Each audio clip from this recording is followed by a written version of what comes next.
please. Yes, I would like to know if you could say something about the origin of this and the importance given to this kind of Origin of? Nisf Shaban. The origin of, actually, sorry? This time called Nisf Shaban.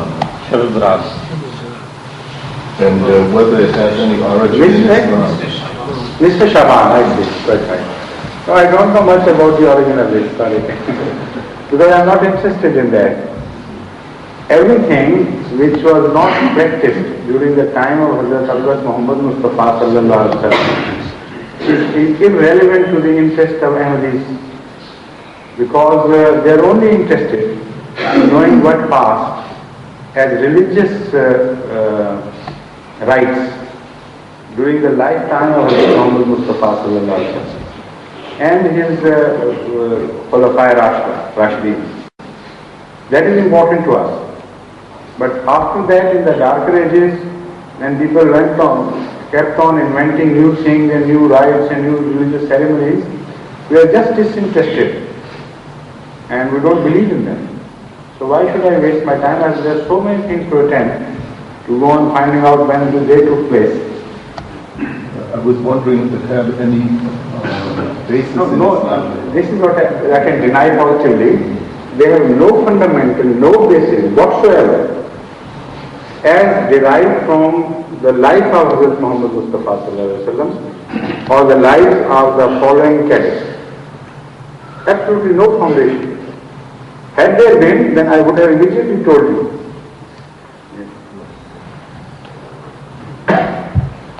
Now, yes please. And now, this is your second question? So Rashid Sahib is first now. This is a question about history, sir. But I'm a Punjabi, as you know. Very much so. No, you see, sir, I'm proud to be Punjabi, to be honest. The question is that, as you know... And you are proud of what Punjabis are doing. I want to know, sir, Islam, how Islam came to India, and how, there is a hadith about Hazrat Sulaiman Farsi, that Hazrat Sulaiman Farsi, as Muslim, the progeny of Hazrat Sulaiman. Is there, has this been... No, it is never said that. It is never said anywhere, that Hazrat Masih Maud is progeny of Hazrat Sulaiman Farsi. Hazrat Rasul sallallahu alaihi wasallam could not have said it because he had no issue. So, if you make this mistake, you will land yourself into trouble.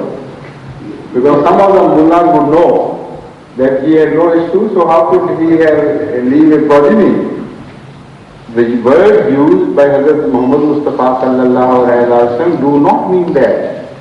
This Anhu sallallahu alaihi wasallam is known to have said, min haulai, from his people, not from him. Haulai is a word referring to the entire people and nation, not to a single person. Minhu he has not said. So this is the beauty of Anhu sallallahu alaihi wasallam's wording. His language is perfect, and if somebody pays close attention to his words, he can never make mistakes. So it is haulai, not ho, which he has used. So the question is dropped automatically. Please sit down. Yes? Well, this is actually my question. You are right? Yes. My question will follow on from the question asked earlier about test tube babies. The question is that... Are you married? What children? Two. Why are you interested in test tubes? This is a bit simple. That's all.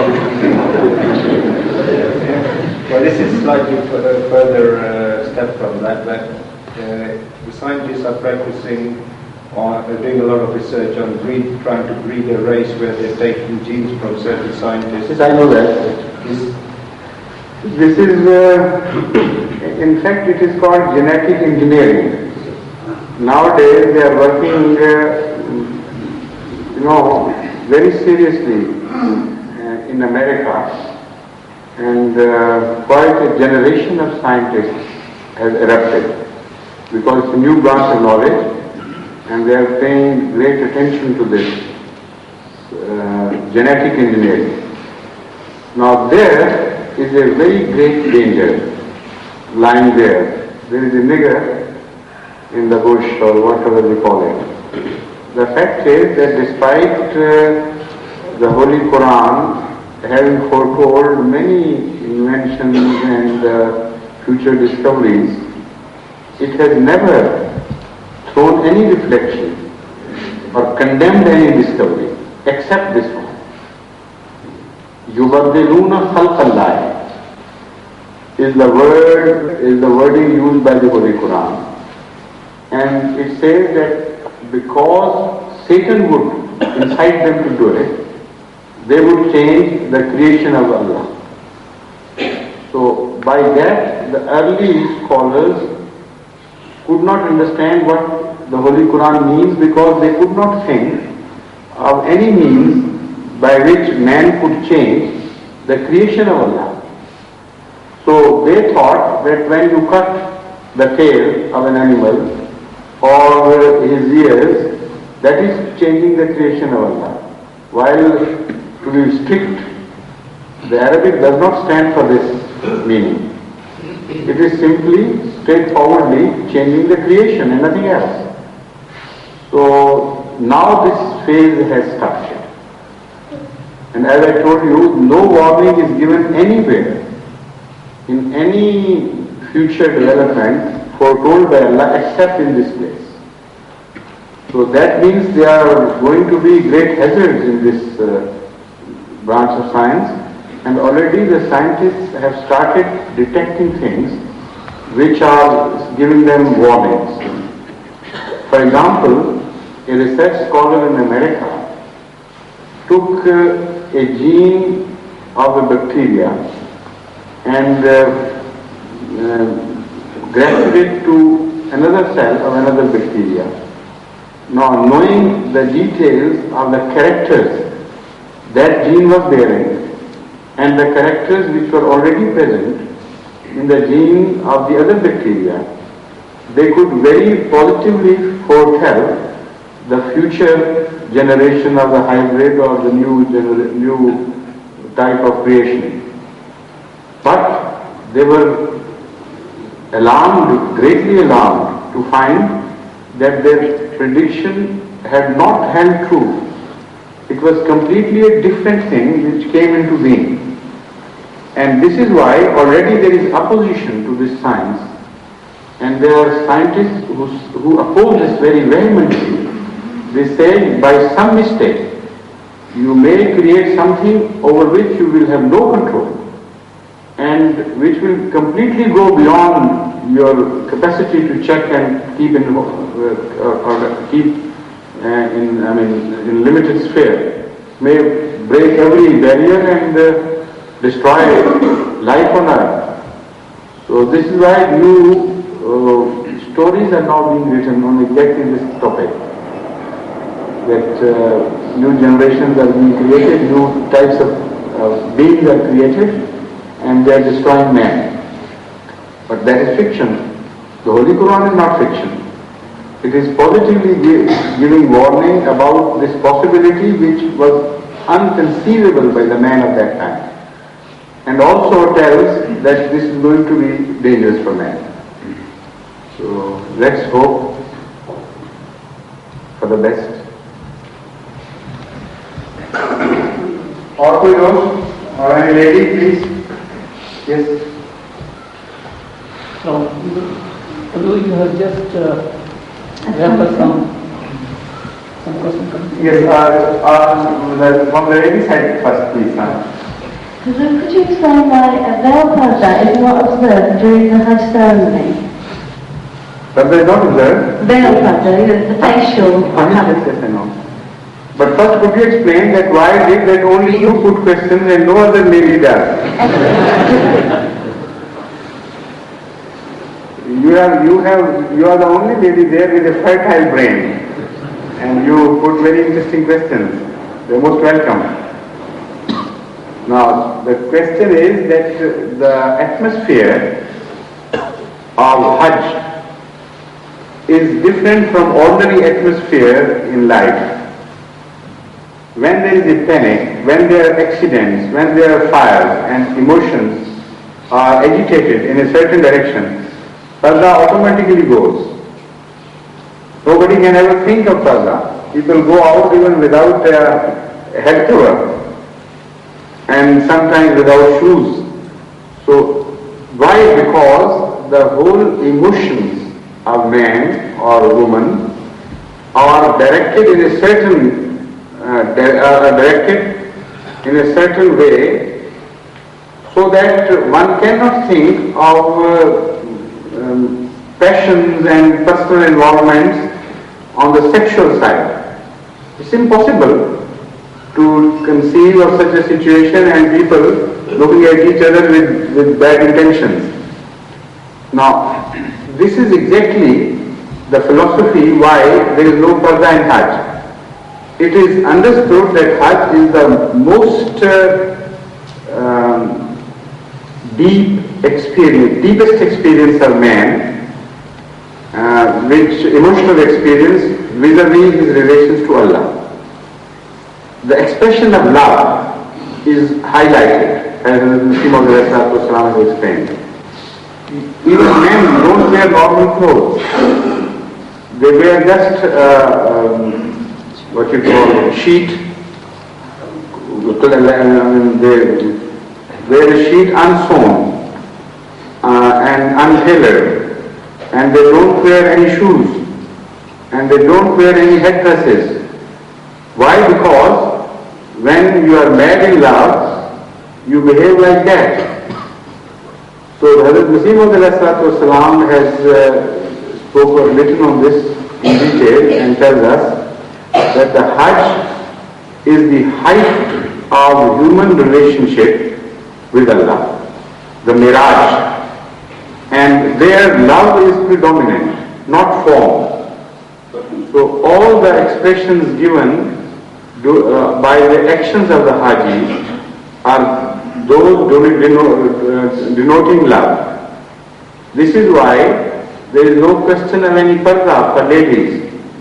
People who are deeply involved in their emotions for Allah and highly agitated, they cannot think of looking at ladies' faces and be misled and be misdirected in their emotions. Yes? Recently, just now you have talked about the Punjabi people doing without prayer. I'm going to bring this new information, a new idea of this Punjabi Maudis being it here in this country, because a couple of years, about years ago, I had met my friend. He talked to me about some Maudi new idea that he spoke to them that in this country, in European countries, they don't believe in one God. They believe the Christian, the head of the state is Christian. So in such land, the Jummah prayer by Jamaat is not allowed in Islam. So Not allowed in Islam? yes. They talk to the... Who said that? Some Maulvi. Where? In UK. No, where? And one of my Is it possible? one of my non-Amri friends, he was influenced by that Maulvi. He ceased to say prayer. Yeah. You are No. praying. He said you may go to the Jummah prayer, but don't tell anybody that it is not allowed in Islam. So if it is that serious, why are you telling us? And he had further advised him, if you do Jummah prayer by Jamaat, then later on you complete your Zohar prayer, because by Jamaat is not allowed in the Okay. I hope it did. Please sit down. Now, this time is over. Yes, one question from you and then.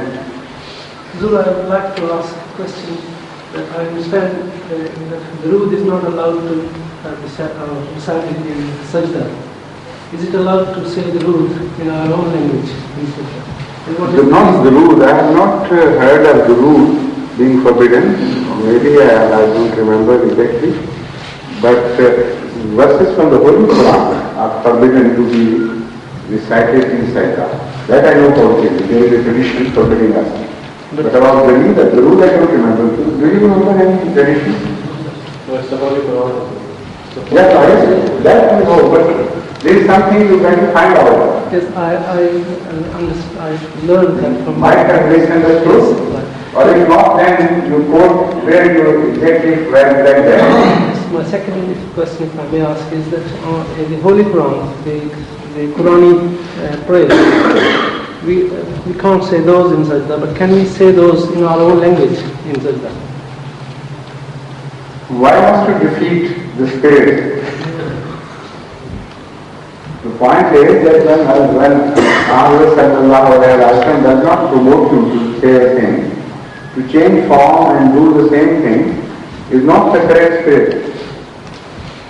Is there no time apart from sajda when you must say that? This is, I'm asking not for my own point, but this is for tabligh, if we want to explain this to the opposition or to the...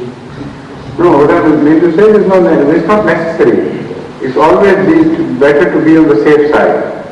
When you are forbidden from doing something, you better restrain yourself. Yes, please. Mr. Mujibul Haq Sahib, doctor. Even this day and age, the science and technology has advanced a great deal. And with the help of satellites and other devices, it is possible to forecast the sighting of new moon with reasonable accuracy, I suppose. Is it not reasonable that we should take advantage of these advances and fix our events according to their forecast? That will make life easier for many people.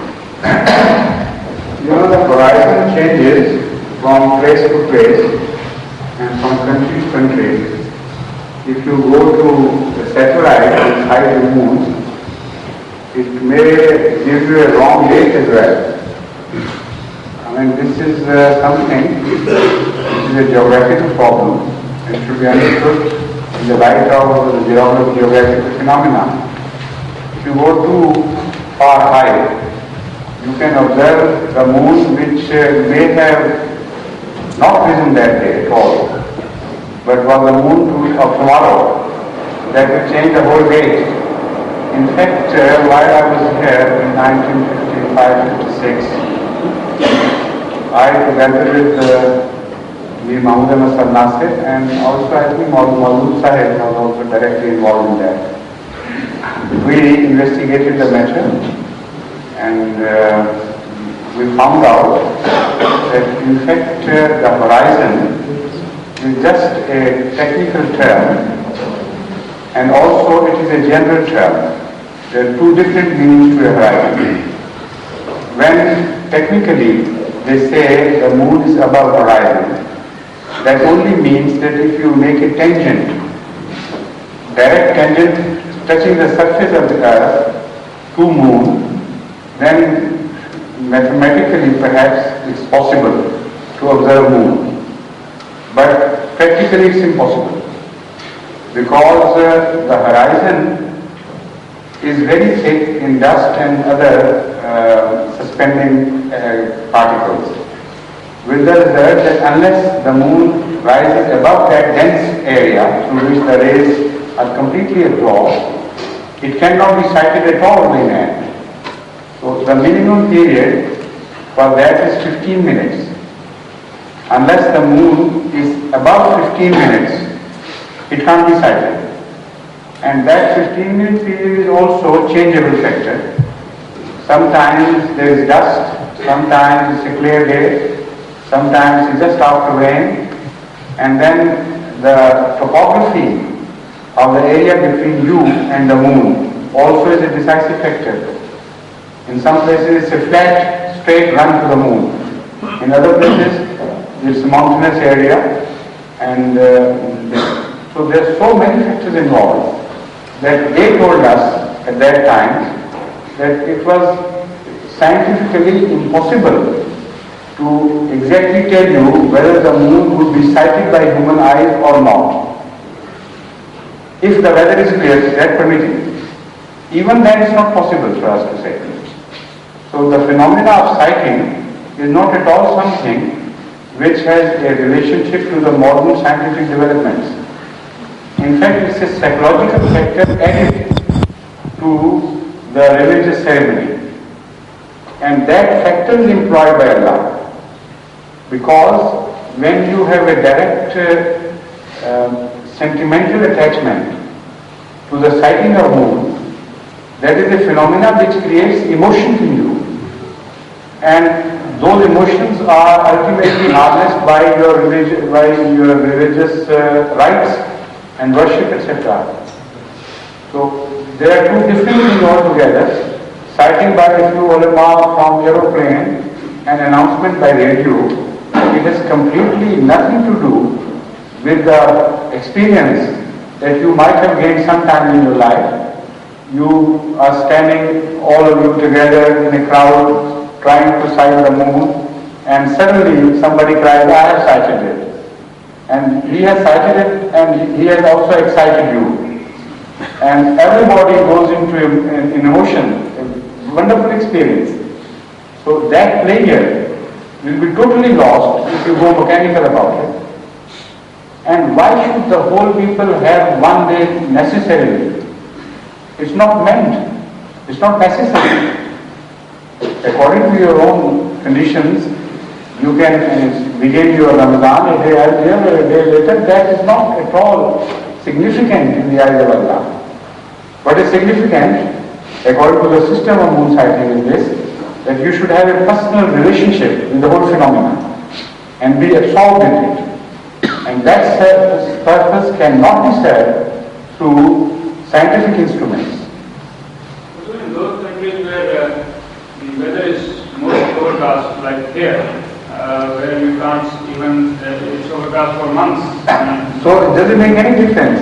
Rasul Akram sallallahu alaihi wasallam has already answered this question.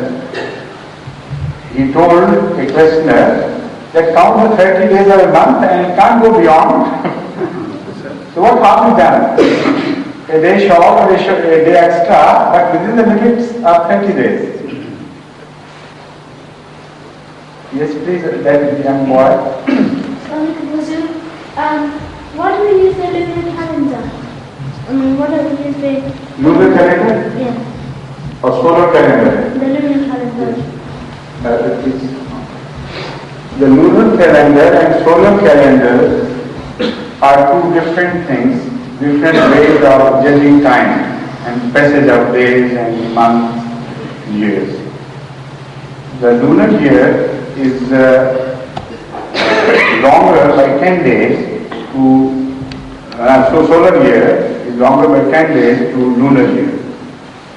Instead of 360 days, 365 days, it is 355 days.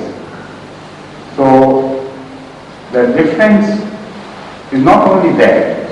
The most important thing from religious point of view is this, that lunar years go on changing with the result that sometimes a month, for example Ramadan, falls during the heat of the summer and sometimes in the extremely cold days where the weather changes.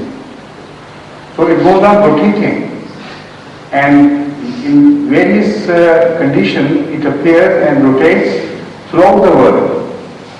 If Allah had chosen a solar year instead of lunar year, or a solar system instead of a lunar system, then it may have happened that if Ramadan was in, for example, June, in England, it will always be the longest Ramadan fasting days. And in Pakistan, they will be the hottest fasting days.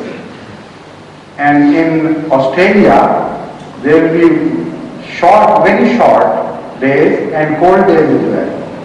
So it will be very unfair for different populations to enjoy or suffer different Ramadan altogether. So by this rotation, the whole world is equally treated, both to the north, nearer to the North Pole and nearer to the South Pole.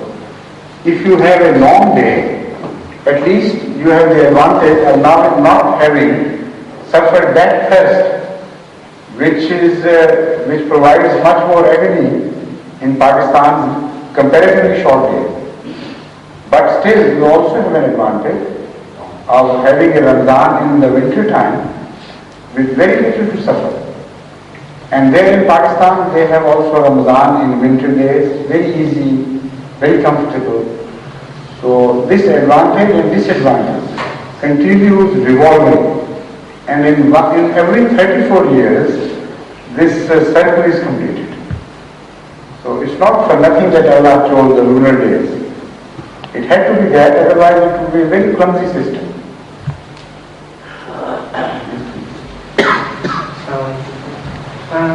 There was a debate at my college which led us to discuss about the existence of God. And the students, they said the scientists, and I don't know which scientists they were talking about, but they said the scientists believe that there is no God and that all the things have been created by nature. And what is nature?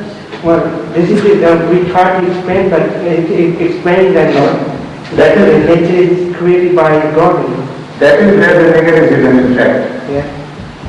What is nature? Unless you determine what nature is, the debate cannot proceed any further. They proved their theory by experiments. They said the two planets collided with each other, and so the two animals. You are too vague for me to answer that question. The point is that you have to be very analytical when you come across an atheist and first get the nature of it. Most of the atheists who are intelligent people, they don't behave like the atheists which you confronted. They know their weaknesses, so they call themselves agnostics. They only say this, that maybe there is a God and maybe there is not, but we don't know. So as long as we have not proof enough or scientific proof enough, we are not compelled to believe in that thing. So this is how they begin. But the atheists are those who say there is positive evidence of his not being in existence. I mean, there is no existence to God. It is positively proved.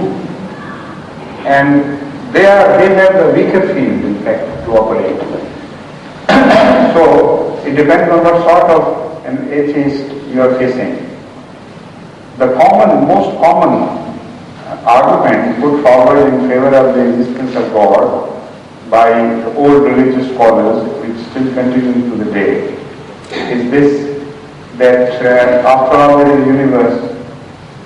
Who created this? This is a very simple argument put forward. And when you say that, you are immediately caught in a vicious circle. The atheist would retort immediately, all right, if God created the universe, who created God? And if there must be a creator, then there has to be a creator of that God, and you have yourself proved that this is just a difficult question. You can never get out of it. So this is a very logical approach by the atheists when they say that. But the reason why they have got the advantage is because you have wrongly put the case entirely, altogether. You can sit down, please, and I'll explain. The fact is that those who say because there is universe, so somebody must have created it, they are wrong. This is not the way to put it. The most important thing is first to discuss eternity. Is there eternity? Do all things which are present are eternal or not? If they are eternal, what are the factors of changes and how the direction is given to them? If For example, let's go back to history. They say the world has a history of 5.6 billion years, or 6.7, some 6.5, I don't exactly remember. Maybe 6.5 billion years ago, that the Big Bang took place. So ever since, there has been change. Not an iota has passed where you don't observe change. Things are developing all to a perfection or near perfection. They are traveling. Nothing is stationary. And complexity is born out of simplicity. So if complexity is not guarded, it can turn into simplicity. It disintegrates. But for simplicity to turn into complexity is a very important scientific observation, because it's an uphill task. And the uphill task requires energy from outside. The input is always greater than the output. And it's never so that output is greater than the input. So it's impossible. If there is input of some sort and organization is input, if from simplicity the creation is traveling towards complexity and you observe organization, then there has to be some organizer. Now when they say, all right, if there has to be an organizer, who organized God, you say you don't know. Because unless you know the facts, you can't raise a question. Now one thing you can be certain, that this universe is not eternal. And because it is not eternal, there has to be something preceding it. And that may be eternal. And there is no argument against eternity. This is why I started with the question of eternity. Ultimately it will end up there. If you have absorbed the whole thing, this is how it develops again. That simplicity, complete simplicity, such simplicity as the whole laws of science are non-operative at that stage, when before the Big Bang. There is no law of nature. This is called event horizon. There is nothing at all. No physical law, no chemical law, no other law in operation. So it is nothingness. In other words, this is what we call nothingness. We say Allah created from nothingness. In the scientific terminology, nothingness means a thing without property. Now when you say something without property, that thing disappears. It's only a word of necessity we have to use for something. Otherwise, without property means nothing. Everything which is in existence has to have a property. Some measurement, some mass, some radiation or anything. I mean, observable phenomena is called property, or which exudes itself. So the scientists believe, and they have positive evidence now, that at the time of Big Bang there were no properties. So the properties began to take shape ever since and developed from simplicity to complexity. And that complexity had a direction.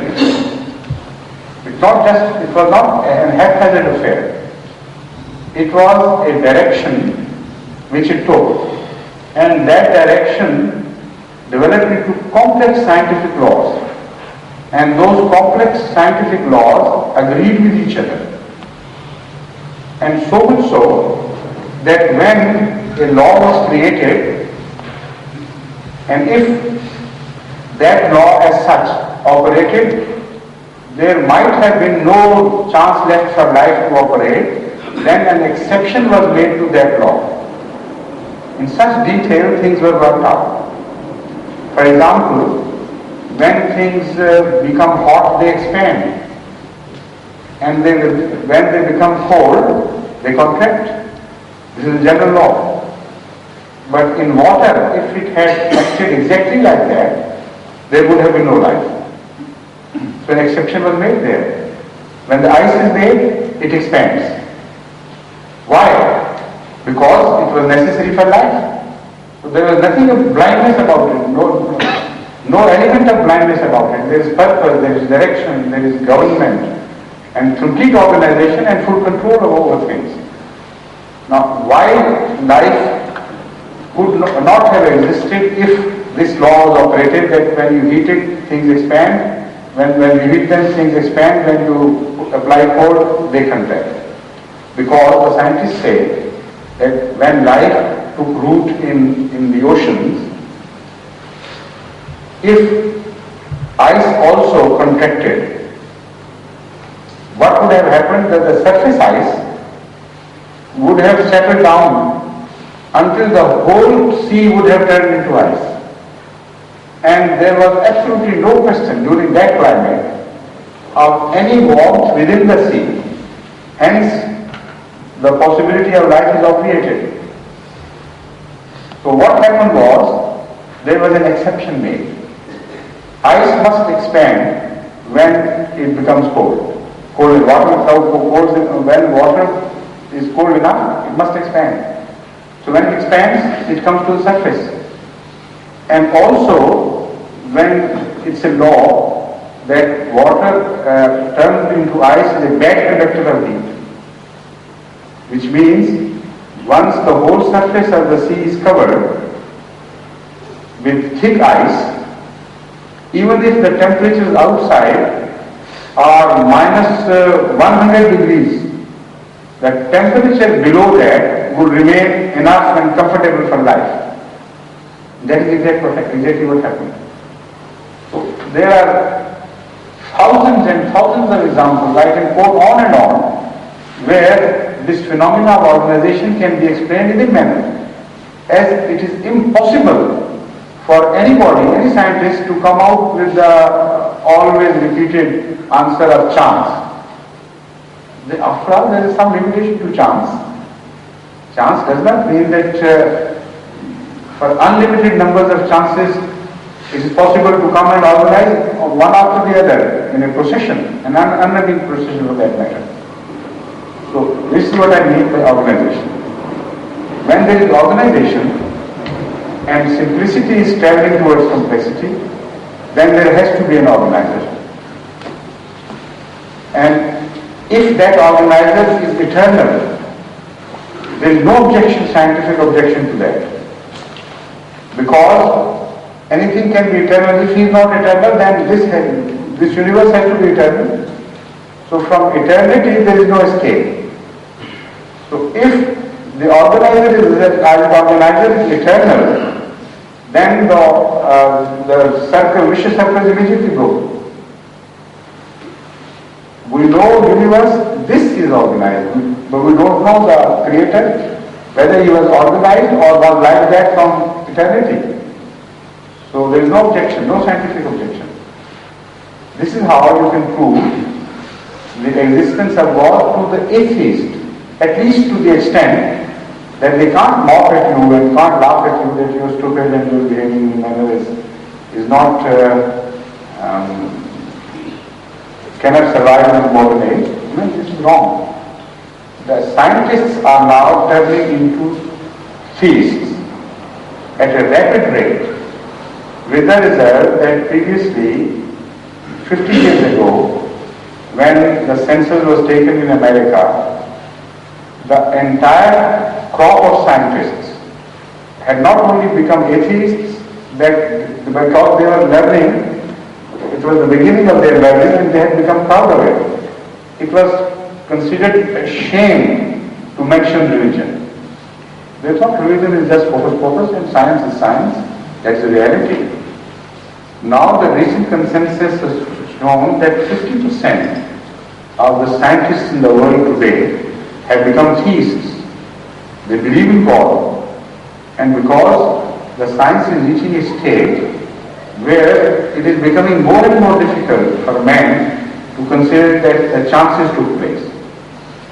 There is a scientist, a mathematician of high order and cosmologist by the name of Lyle. He has written a book together with somebody Singha. and they have mathematically considered the to be on its own. Now, despite the fact that Mr. Lyle has gone too far away from common sense in giving his own theories of life, he has been very strongly censored because of that. But the basic argument, the scientific calculation of facts still remains intact. Nobody can attack that argument. So I am not supporting what Lyle presents as theory of how life might have been created on Earth. Not at all. I am just quoting that bit of argument with which he begins and which is the most important and fundamental point in this book. He says that for the first brick of life to be made, which is DNA and RNA, is the transformer part, he says so many enzymes are involved and so many proteins are involved that for the creation of those, you have to work it out scientifically. You have to have minus 400 chances to get together and organize. Now this is a term which, 10 raised to the power minus 400. It is impossible. No sane man on earth can believe that this can happen. Now this is a scientific mathematical language which may not be understood by others, but there are other mathematicians who have put it differently. One of them has suggested that if it is possible for the life chemistry to appear through chance and for that chance to get organized to make the first brick of life, so many factors are involved that only a few years ago in America there was a great conference of world scientists on biology. I am quoting one of them who belongs to the top of his branch of knowledge. He says, it's a very interesting example. He says if you believe in that, you will also have to believe in this type of chance. That put alphabets on dices and throw the dices and expect those dices to get organized in a manner that words are made out of those letters, and those words get organized in sentences. Verb and consonant, vowels and consonants organizing themselves into words and then into words meaningful. And then not only just any expression, but a meaningful scientific expression. And then another sentence is made, and every time you throw dice, sentence after sentence is created until you reach a book the size of 5,000 pages, full of scientific data, with full stops and everything. He says if this is possible, according to mathematical calculation, then it is possible for chance to create the first brick of life, not to mention the other stages involved in the whole process of evolution. So these people, they don't know their own subject. When they begin to brag against the existence of God, they simply are talking through their heads. Because now the scientists have reached a stage of knowledge where it has become impossible for the scientists to mock at the concept of existence of God. But this is a very long subject. I have just given you a taste of it. Yes, please. Assalamu alaikum. Yes, please. Assalamu alaikum. I've been thinking over and over again whether to put this question forward to you or not. It's on the subject of the power of the mind. Beg pardon? It's the subject. Could you come closer to the microphone and speak a bit loudly? It's the subject of the power of the mind. The human mind has such powers that one does not know. For instance, one can transfer thoughts by mind and pick up thoughts because I have read quite a few books on this. I've talked to some people and they've demonstrated to me, and I was quite amazed. So I would be obliged if you could put your point of view on this subject, please. Do you mean that if somebody is thinking, his thoughts can be conveyed to others? That's right, yeah. Is that what you mean? Telepathy. On that I have already spoken a few days ago on this topic. The fact is that it is not only possible, it is a demonstrable fact. And the scientists nowadays, who are called parapsychologists, and the psychologists disown them and say they are not scientists, they are quacks and call themselves scientists. But they have been accepted now in the world, and in collaboration with some great physicists, among them some Nobel laureates, they have proved certain facts which were considered to be just myths before that. And among them is the fact that the mind is powerful enough to convey its thoughts to others. And some minds are powerful enough to receive and catch thoughts of others. And this happens in a manner as the man of today cannot explain how. Because science has not advanced to this stage as to find out forces other than the physical forces of radiation, etc., known to them. But they know this happens. And even at large distances. I'll tell you a very interesting experience, my personal experience, which happened in London long ago. In those days, because we didn't indulge in the common pursuits of most of students from our country, we used to organize intellectual parties, interesting parties. Sometimes there were all-night parties. Groups who were interested in intellectual talks and things, the host would provide them with food for the whole night, and they would sit and talk and discuss and sometimes have games and so on. So once I attended an all-night party in Hampstead, and there various discussions were taking place. This also came up, whether somebody can, through the power of his mind, can convey things to others or can receive mental impressions without the means of radiation or these things. So I said I believe in that and it's possible, because although I have not an experience, but in principle it has to be, because there would not have been any phenomena with harm, revelation, if it were not possible.